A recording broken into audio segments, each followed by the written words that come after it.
Assalamualaikum warahmatullahi wabarakatuh. Perkenalkan, nama saya Putri Soliana Pertiwi dengan nomor NIM 18212B0023 dari Program Studi Ilmu Kesehatan Masyarakat Reguler 4 IKA Strada Indonesia.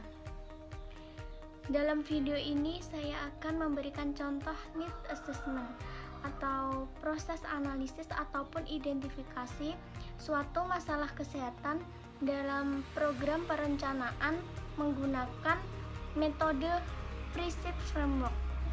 Video ini saya buat untuk memenuhi tugas mata kuliah perencanaan dan evaluasi kesehatan yang diampu oleh Ibu Mika Fernisia Humairo, SKM MPH. Sebelumnya saya akan menjelaskan mengenai apa itu Preset Framework. Jadi, Preset Framework ini merupakan suatu alur berpikir proses perencanaan untuk menyelesaikan faktor penyebab masalah yang ditemukan melalui need assessment. Metode Preset Framework ini dikemukakan oleh Lawrence Green, dan metode Preset Framework ini terdiri dari 4 fase atau 4 tahap. Agar lebih jelas, langsung saja ke contohnya. Di sini saya mengambil contoh tentang permasalahan meningkatnya PTM atau penyakit tidak menular atau yang biasa disebut penyakit degeneratif akibat kurang sadarnya masyarakat akan PHBS. Pada fase 1 yaitu ada Social Assessment, Participatory Planning, and Situation Analysis.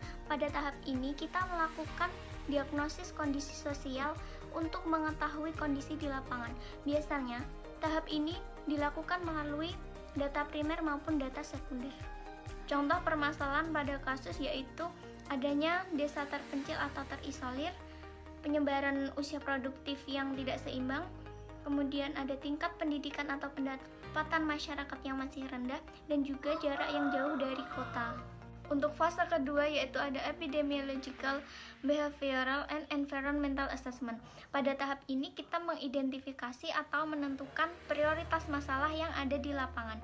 Pada fase ini terdiri dari 4 faktor, yaitu yang pertama ada faktor perilaku, faktor lingkungan, faktor genetik, dan juga faktor pelayanan kesehatan. Contoh permasalahan pada kasus yang pertama faktor perilaku yaitu banyaknya masyarakat yang mengkonsumsi rokok, konsumsi nutrisi yang tidak sehat, dan juga kurangnya aktivitas fisik. Faktor lingkungan yaitu pencemaran lingkungan pada sumber zat yang dikonsumsi baik air maupun makanan. Faktor genetik yaitu adanya riwayat penyakit tidak menular atau penyakit degeneratif dari keturunannya. Kemudian yang terakhir ada faktor pelayanan kesehatan, yaitu tidak adanya klinik pertama sehingga masyarakat di sekitar kurang edukasi mengenai PHBS. Yang selanjutnya fase ketiga yaitu ada Educational and Ecological Assessment.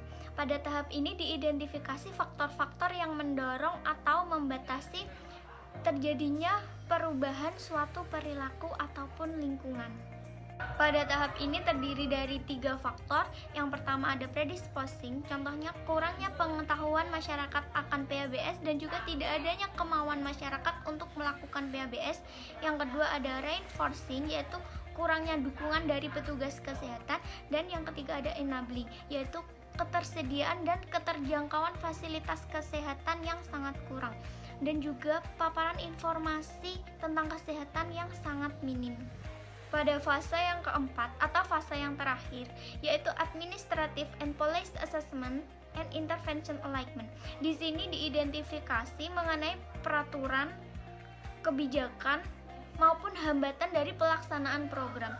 Contoh pada kasus yaitu belum adanya kebijakan yang mengarah ke PHBS.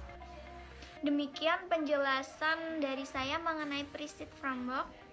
Jika ada perkataan yang kurang tepat, saya mohon maaf. Wassalamualaikum warahmatullahi wabarakatuh.